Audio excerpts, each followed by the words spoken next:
بسم اللہ الرحمن الرحیم۔ خطاب وغیرہ تو کچھ بھی نہیں کرنا ہے، لیکن جس مقصد کے لیے ہمارا آپ جمع ہے یہ بہت اہمیت کی چیز تھی۔ اصل میں امت مسلمہ اس وقت بہت پریشان حال سے گزر رہی ہے، اور امت پر اس وقت الغار چل رہا پوری دنیا کے اندر۔ ہمارے پاس ہمارے ملک میں بھی جو ہے تقریباً ہر وقت کچھ نہ کوئی چیزیں حکومت ایسی نکالتی ہے جس سے مسلمان پریشان ہوں، اور پوری دنیا میں بھی جو حالات چل رہے ہیں، فلسطین کے جو حالات چل رہے ہیں اس پہ دنیا کے 50-60 ملک خاموش بیٹھے ہیں ہمارے۔ یہ ہمارا سب سے بڑا یہی نقصان ہے۔ اسی طریقے سے ہندوستان کے اندر 70 سال کے اندر جو نقصان ہوا ہے، اصل میں ہمارے جو نمائندے حکومت میں رہتے ہیں، گرام پنچایت سے لے کے پارلیمنٹ تک، یا ہماری جو تنظیمیں ہیں دنیا میں، جو سیاسی جماعتی یا دینی جس لائن سے بھی تنظیمیں کام کرتی ہیں، یہ دونوں طبقے اصل میں ان کے اندر جو خوبی ہونا چاہیے تھا وہ نہیں ہے۔ تنظیموں میں بھی وہ خوبی نہیں رہی، اور اسی طریقے سے ہمارے جو نمائندے حکومت میں ہیں ان میں بھی کوئی خوبی نہیں رہی۔ وہ ہر معاملے میں مال کھا کر کے اپنے آپ کو درست کر لیے، لیکن امت کا نقصان کر دیے۔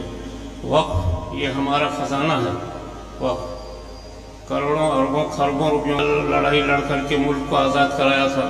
300 سال میں لاکھوں کروڑوں مسلمان شہید ہو گئے تھے، اور اتنی محنت سے ہم نے ملک آزاد کرایا تھا۔ 70 سال میں امت مسلمہ تباہ ہو گئی ہندوستان کے اندر۔ یہ سب سے بڑا نقصان ہوا ہمارا۔ اس کے لیے جو ہے آج امید ہے کہ امت کے نوجوان اس بات کو سمجھ رہے، اور یہ نوجوانوں کا ایک طبقہ اٹھے گا۔ جس طریقے سے بنگلہ دیش کے اندر نوجوان اٹھے اور انہوں نے حکومت کی ہر چیز کو ٹھکانے لگا دیا، جن لوگوں نے اپنے کرتوت کیے تھے ان کو ان کی سزا مل گئی۔ یہ نوجوانوں کے کارنامے ہیں جو بنگلہ دیش میں تمام دنیا کی امت کے نوجوانوں کے لیے ایک نمونہ ہے۔ یہ ہمیں امید ہے کہ امت نوجوانوں کا ایک طبقہ اٹھ رہا ہے، اور وہ حالات کو اپنے ہاتھ لے لے گا۔ خصوصاً جو کام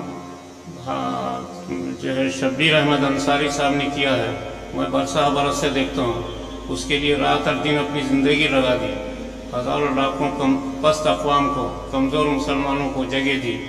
ایسا کام کون کیا ہے آج؟ کوئی لیڈر ہمارا یا کوئی تنظیم کام نہیں کر سکی۔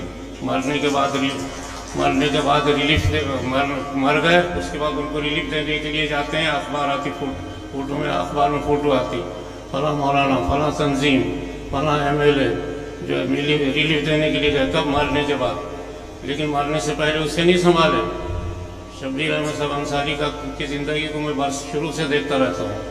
خود میں بھی اسی وجہ سے کسی جماعت میں، کسی تنظیم میں، کسی سیاسی، سماجی، دینی، مذہبی کسی میں شریک نہیں ہوں، کیونکہ ہر تنظیم میں کمزوری ہے اس وقت، اور ہمارے سیاسی طبقہ وہ ہر جگہ کمزور ہے، اور مال کے معاملے میں سبھی خامی ہے۔ دلی میں بیٹھ کر کے بڑی بڑی ہماری تنظیمیں غلط بیانات دے رہی ہیں، بڑے بڑے مولانا ہیں ہمارے ایک طبقے کے ہیں، غلط بیانات دے رہے ہیں۔ اس کی وجہ سے بڑی گمراہی پھیل رہی۔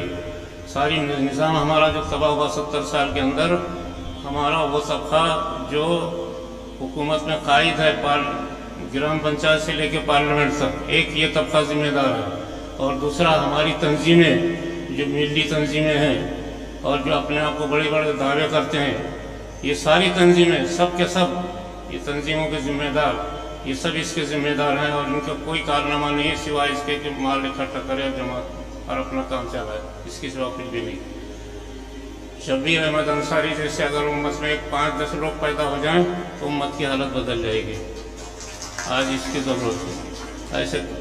ایسے باکردار لوگ، میں بہت دنوں سے شبیر احمد انصاری کی زندگی کو پڑھتا رہتا ہوں، دنیا کے حالات کو میں غور سے دیکھتا رہتا ہوں روزانہ، اور امت مسلمہ کے حالات کو اور ہندوستان کے حالات کو میں روزانہ دیکھتا رہتا ہوں۔ یہی 2 چیزیں ہیں جس کی وجہ سے امت تباہ ہو گئی۔ یہ ہماری تنظیمیں اور ہمارے جو نمائندے حکومت میں ہیں، یہ دونوں کی وجہ سے امت مسلمہ تباہ ہو گئی ہندوستان کے اندر۔ ایسے لوگ اب افراد پیدا ہوں ان نوجوانوں میں، تعلیم یافتہ طبقے میں، چاہے تعلیم یافتہ طبقہ کوئی ہو، دینی ہو، دنیاوی ہو، یہ تعلیم یافتہ طبقے میں نوجوان ایسے پیدا ہوں جو امت کی کشتی کو لے کر کے چلیں۔ آج اس کی ضرورت ہے۔ اسی طریقے سے ان نوجوانوں کے ذریعے سے